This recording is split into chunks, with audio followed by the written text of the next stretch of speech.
Hey friends, Island Homesteader here. Man, what a difference a few days makes, huh?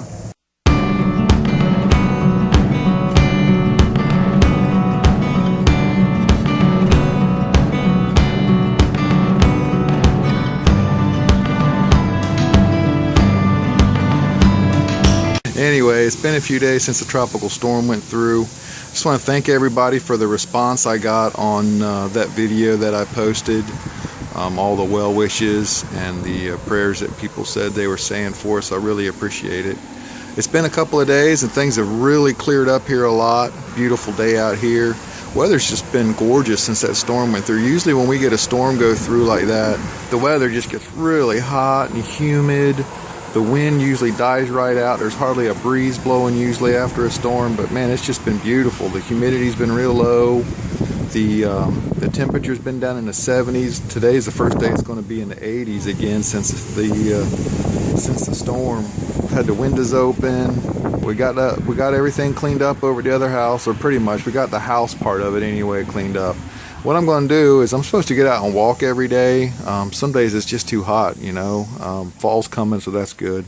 So I got my walking stick. I'm going to get out and take a walk. I'm going to walk over to the other house that we moved from. It's just over there. That's the subdivision we moved from. It's just literally right across the highway. It's about a quarter of a mile or so, maybe a half a mile walk over to the other house.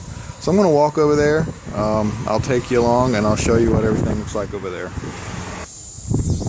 So as we walked down here the other day, this spot right about here is about where we started to hit water and had to start walking through it. I had my youngest daughter with me. They wouldn't let me walk by myself. But by the time we got down to the other side of that blue truck down there, it was almost waist deep. Well, I don't know what things look like on the inside, but from the outside, there's plenty of activity all the way around. You can see I propped the tops up to vent the hives. That's what several guys recommended to do, and then just leave them alone. So that's what I'm going to do. So that was the hive there that was completely underwater. And then these three here had water up into the bottom brood boxes. But you can see plenty of activity. Here's the pool that I showed you that had popped up. When the water went back down, there was enough water in it to settle it back down. A little bit of damage to the deck. I haven't been able to climb under there and see, but it might not be that bad. The pool didn't have any water in it because it's got a crack in it over there, and we just hadnit got around to fixing it. This is the backyard. If you remember that picture over there, you can see the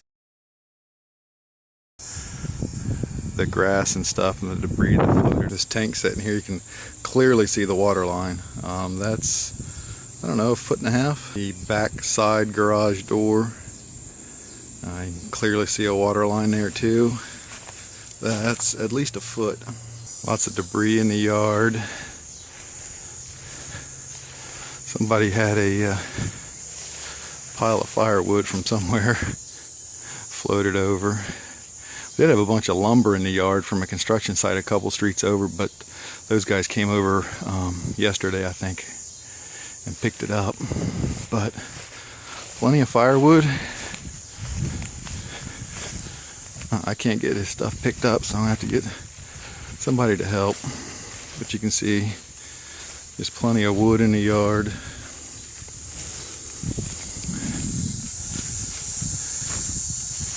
Eelgrass, firewood, and then there's the pile. This is all stuff that we pulled out of the garage when we cleaned. Stuff that all got wet. A lot of stuff that was underwater. Battery charger was underwater. Carpet cleaner underwater. So just stuff that was in those totes that you saw. Carpet. It's interesting because there's some stuff that have disappeared. There was There was 2 bikes out here. They're gone. I'm not sure what else. My wife and daughter and a couple of guys from church came over and helped us pull all this stuff out. So they were throwing more stuff away while I was just kind of hosing off the floor and stuff. So I'm not even real sure what they threw, but I know there's stuff missing off of the pile. And that happens, you know, people kind of treat it as a yard sale. They'll come around, and if you're throwing it away, they figure they can just go ahead and take it. And hey, I don't care. There was a couple of bikes. If somebody feels like they can fix those bikes up and use them, then more power to them. But you can see down the street, other neighbors have the same thing. Much smaller piles than us, unfortunately. Makes us kind of look like the worst place on the street. But you know, we just didn't have any idea this was coming, so we didn't pick stuff up off the floors like we normally do when we know a storm's coming and it's probably going to flood us. Obviously we knew the storm was coming, but there was no indication that it was going to flood like that. We actually don't flood here very often. In the 30 years that we've lived here, there's only been water actually in the garage just a handful of times, and we've had it in the yard, but it's never really got in the garage but just a few times. Alright, let me get these doors open and I'll show you what the garage looks like. This was the shot you saw in that picture with the totes all floating in the water. All of that's gotten picked up. We pulled everything out of here. We didn't take the shelves off, but we got everything off of the floor. Used a lot of fresh water, just hosed it, swept it out several times, kept doing that with the hose till we got that out several times, and then mixed up some pretty heavy bleach water and put that down on the floor, let it set for a little while, swept it around, and then after it dried, rinsed that off a couple of times, and then after it dried, we moved the stuff back in that we were saving. Had a chainsaw on the floor that went in the water. I got over here, got the plug out of it, filled the block up with diesel fuel, the carburetor too. It had water in the carburetor. Poured it full of diesel fuel 2 or 3 times. Worked the piston, and we'll see.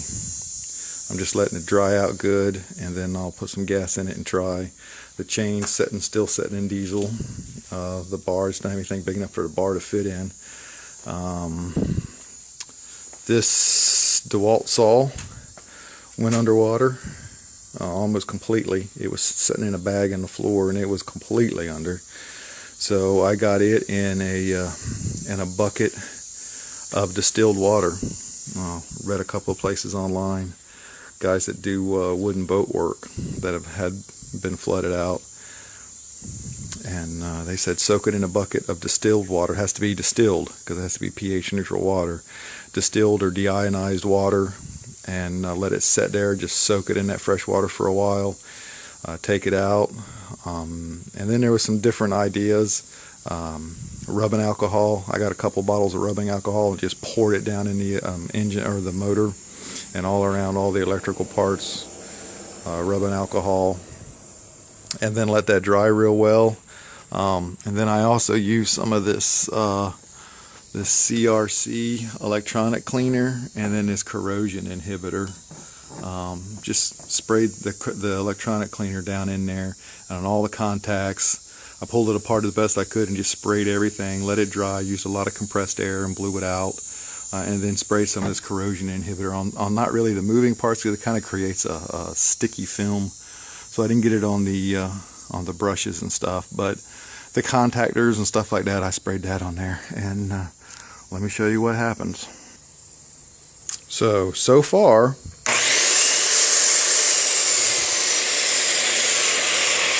so good. And that was salt water. So that technique, I think, is pretty decent technique if you have a saw that floods. So now time will tell. 3 months from now the thing may disintegrate. I don't know, but for right now it works anyway. So hopefully the chainsaw will work as well. I just want to say that that as bad as this storm was, for especially as small a storm as it was just a tropical storm when it came through here. for all the damage that it did on the island, you know, and the pile of junk we got out there that hopefully the county will come pick up and haul off for us. I can't load it. You know, I don't have a pickup truck. I guess I could get some friends to haul it to the dump for me, but I hate imposing on people and asking. You know, that's the worst part about this whole neck situation and not being able to do things, is having to ask or having to get other people to do things. That's been a trying spot for me. But anyway, I just wanted to say, you know, that as bad as all this stuff was, you know, that's all it is. It's just stuff, guys. As far as I know, at least here on the island, you know, there was only some minor injuries during the storm. Friday night, when the storm started, there was a tornado. Oh, well, a possible tornado. I don't think it's been confirmed yet, but there was a tornado touched down in Hatteras, flipped some campers. It hit a campground, flipped some cabins over, and actually picked them up, I think, and turned them over in a ditch down there in a canal. Some campers were the same way. I'll put pictures of that right here.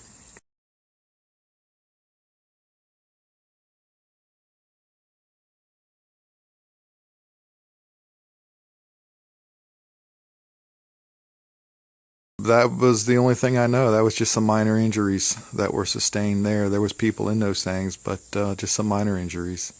So they did have a tractor trailer turn over on one of the bridges up in the northern part of the county, and the driver was actually killed in that tractor trailer. When the truck turned over, the cab landed on the guardrail of the bridge, and the driver was killed. And then later, after that, they had another truck on a different bridge in the county turn over, and the driver was fine on that. But anyway, like I said, guys, you know, all of this stuff, and it's just stuff. You know, Jesus tells us not to store our treasures up here on earth, and if most of us are honest, most of us are storing up a lot more treasures than we need. You know, all that stuff out there in that pile, none of it breaks my heart. Very, very little of it I'm actually even going to miss not having it. So, guys, you know, just evaluate your lives. You know, look around at the stuff you've got. Are you accumulating stuff? Is that what your life is about? If that's what your life's about, man, you're living your life for the wrong reasons. You know, no one should live their life for their stuff. And if you are, I encourage you to reevaluate your life. You know, look at your family. Look at where you're going with the Lord. And if it didn't hit it in the right direction, then, you know, it's time to make a U-turn. So I just want to encourage you guys with that, and just like I said, just thanks for all the comments and all the well wishes. I'll make a separate video over at the other house where we're living now and show you the garden and stuff. That'll just be real quick, because this is already going to be longer than I wanted it to be, I'm sure. And then here in the end, I'll put some pictures in that I just pulled off of Facebook and stuff. It was during the day Saturday when the flooding was so bad. It's just pictures of different places on the island and what it looked like. So I'll end this part here and just tell everybody again, thanks. You know, I always start my video out with hey friends or hi friends, and that's really what I consider most of you guys are friends. So just thanks for being that. You know, thanks for being friends. Those couple of pictures of the beehives, you know, I put those up on some groups on Facebook, some beekeeping groups on Facebook, and man, the comments and the whatever, that just blew up. I had several beekeepers from all the way down Louisiana. I struck up some conversations with them on what I should do with the hives. You know, they gave me some suggestions and some advice on what they do down there when they flood. So that was a big help. So I'm following their suggestions now, and that's what you saw on that clip in the beehives. You know, I just propped the tops up, and they said just prop the tops up so they got good ventilation and just let the bees do their thing. They've been doing it for thousands of years. So hopefully in a couple of weeks, maybe I'll feel okay. I go back to the doctor on the 19th for a checkup. Maybe he'll lighten up my restrictions, my bending restrictions and lifting restrictions. I'm not sure what all is going to happen there, but if he lightens up my restrictions enough where I can get in the hives, I'll get in there and look. That'll give them a few weeks to clean up on their own, and then I'll get in there and look, and I'll show you guys what it looks like. All right, so like I said, I'm going to end this part here. I'll put some pictures up of some stuff that went on during the storm, and I'll walk back over to the other house and take a video over there. All right, guys, thanks for watching, and God bless.